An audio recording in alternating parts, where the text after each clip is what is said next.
नमस्कार. आज आपण 10व्या श्लोकाचा अर्थ जाणून घेणार आहोत. श्लोक 10वा. मयि चानन्ययोगेन भक्तिरव्यभिचारिणी विविक्तदेशसेवित्व मरतिर्जन संसदी. श्लोकाचा अर्थ: मज परमेश्वरामध्ये अनन्य योगाने अव्यभिचारिणी भक्ती तसेच एकांतात शुद्ध ठिकाणी राहण्याचा स्वभाव आणि विषयासक्त मनुष्यांच्या सहवासाची आवड नसणे. अनन्य योग आणि त्याच्याद्वारे भगवंतांची अव्यभिचारिणी भक्ती करणे म्हणजे असे की भगवंत हाच सर्वश्रेष्ठ आहे. तोच आमचा स्वामी, शरण जाण्यास योग्य, परमगती, परम आश्रय, माता पिता, भाऊबंद, परमहितकारक, परम आत्मीय आणि सर्वस्व आहे. त्याला सोडल्यास आमचे इतर कोणीही नाही. या भावनेने भगवंतांशी जो अनन्य संबंध असतो त्याचे नाव अनन्य योग होय.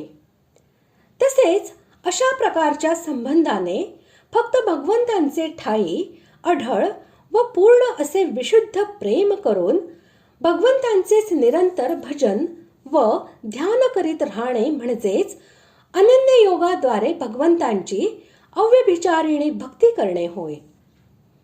अशा प्रकारची भक्ती करणाऱ्या मनुष्यामध्ये स्वार्थ व अभिमान यांचा लवलेश नसतो आणि जगातील कोणत्याही वस्तूबद्दल त्याला ममत्व उरत नाही.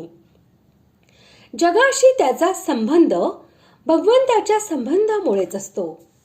त्याचा कोणाशी कोणत्याही प्रकारे स्वतंत्र संबंध नसतो. तो सर्व काही भगवंताचेच समजतो.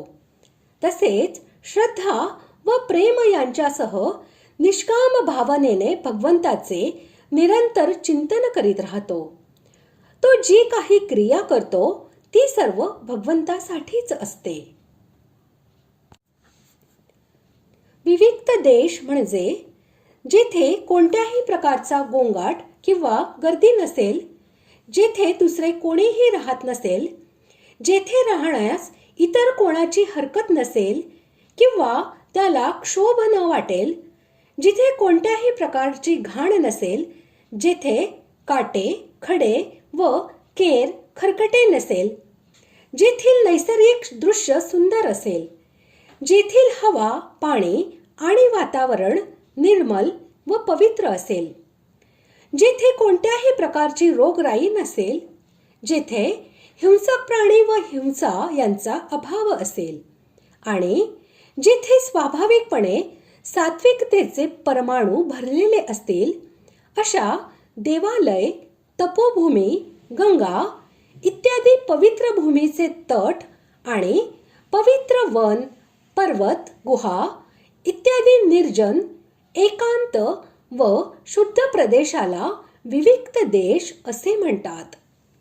तसेच ज्ञानाची प्राप्ती करण्याच्या साधनेसाठी अशा स्थानामध्ये निवास करणे म्हणजे त्यांचे सेवन करणे होय.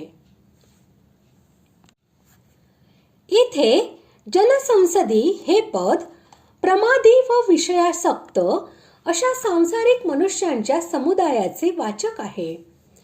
अशा लोकांची संगती ही साधनांमध्ये सर्व प्रकारे बाधक समजून त्यापासून विरक्त राहणे म्हणजे त्यांच्यावर प्रेम न करणे हे होय.